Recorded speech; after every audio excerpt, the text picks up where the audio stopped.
Welcome to the Jurassic Park cast, the Jurassic Park podcast where guests chat with me about Michael Crichton's 1990 novel, Jurassic Park, and also Not That Too.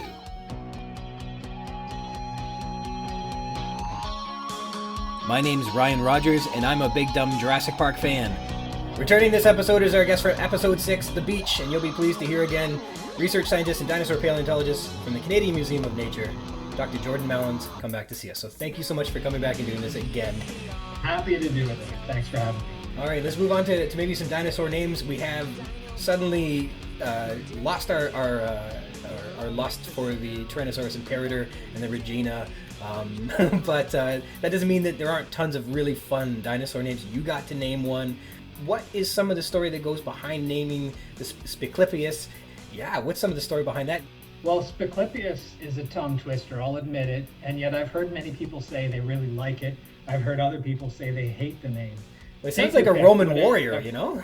Yeah, the name is Latin for spiked shield. Mm-hmm. And so I actually remember the day I came up with the name. It was a Saturday morning, and I was sitting in front of the TV with my laptop in my lap, as I often do. I was up early having my coffee, and I was just trying to think of names for this new animal, and I'd come up with a list, all relating to the shape of the frill on the back of the head.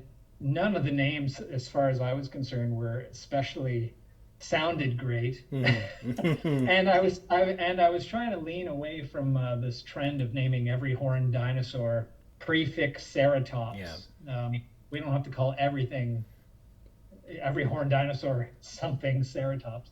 So I wanted to go with something a little more original. So yeah, Spiclypeus I thought kind of had a nice ring to it, despite what some people might say. So the last name is Shipporum, which was named after Bill Shipp and his family. Bill is the man who actually discovered the fossil on his land down in Montana.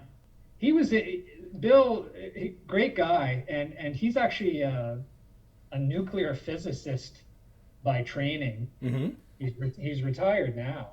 Because he's got a scientific background, he was interested in being a co-author on the paper, which I would have been totally happy with. But I said, Bill, if you're willing to not put your name on the paper, I would be happy to name this fossil after you and your family. And I guess he thought that would be a greater honor.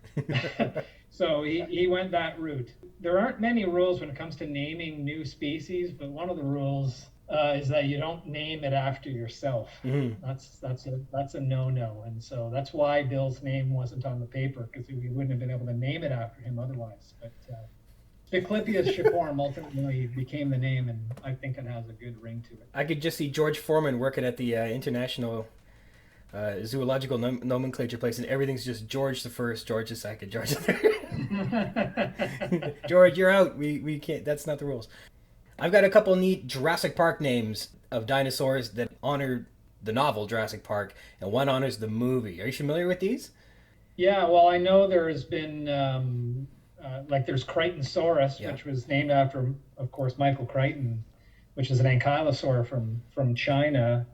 And I know of another one whose name isn't coming to me right now, that was named after several of the characters from the novel. All right, I got it here. You want it? If you could pronounce it, you would get all the awards because it's crazy.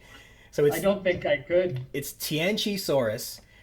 Yeah. Nedegoapeferima, where Tian is, I guess, Chinese for heavenly, Chi is Chinese for lake or pool, and then Saurus is lizard. But then the scientific name honors Jurassic Park actor Sam Neill, so the N-E is for Neil, D-E is for Dern, G-O is for Goldblum, Attenberg only gets the A, then Robert Peck, who is Muldoon, I believe, is P-E, Martin Ferrero, who is Gennaro, gets the F-E, the R-I is for Ariana Richards, who is Lex, and then the M-A is for Joseph Mazzello, who is Little Tim, the human piece of toast. So that final name is nedegoapeferima or something like that. Now, I don't know if that ever wound up being a valid species or not, but somebody went out there and did that in China. Yeah, I think that was Dong Ming, if I'm not mistaken, who named that, who was one of China's most prolific dinosaur researchers. Yeah, I couldn't tell you about the validity of that species name, how widely accepted it is, off the top of my head. But I also can't think of another example where that's been done before, where someone has just taken a few letters from Yeah. people's last names and smushed them all together into one. Well, they must have loved the Oh movie. It man, came that paper was published in '93, probably yeah, hot off the heels of the movie. And then in 1999, there was a Chinese ankylosaur, Crichtonsaurus, yeah. followed by another Chinese ankylosaur named Crichtonpelta in 2007. This movie must have been very influential in China. Yeah. I suspect it was, and I think that's true of the world around. It had the movie Jurassic Park had a big impact on, dinomania, Hmm. and however many kids saw this thing back in '93, wanted to grow up to work on dinosaurs. I was one of them, right? So yeah, and so it brought a lot of attention to paleontology. To a certain extent, it brought in some more money. I wouldn't say paleontologists were suddenly swimming in it, but dinosaur researchers certainly benefited from the attention that Jurassic Park got and that it brought to the field of paleontology. So I think it's only right that that be recognized in the naming of certain dinosaur species. Sure. And I got one more. There is only one American species. Do you know the Cedrorestes? Crichtoni. It's named in Yes. 2001. All right. Thank you to Jordan Mallon for returning as a guest. Jordan, thank you so much for coming back. It was a lot of fun. Thank you dearly for tuning into the Jurassic Park cast. The Jurassic Park podcast where we talk about the novel Jurassic Park and also Not That Too.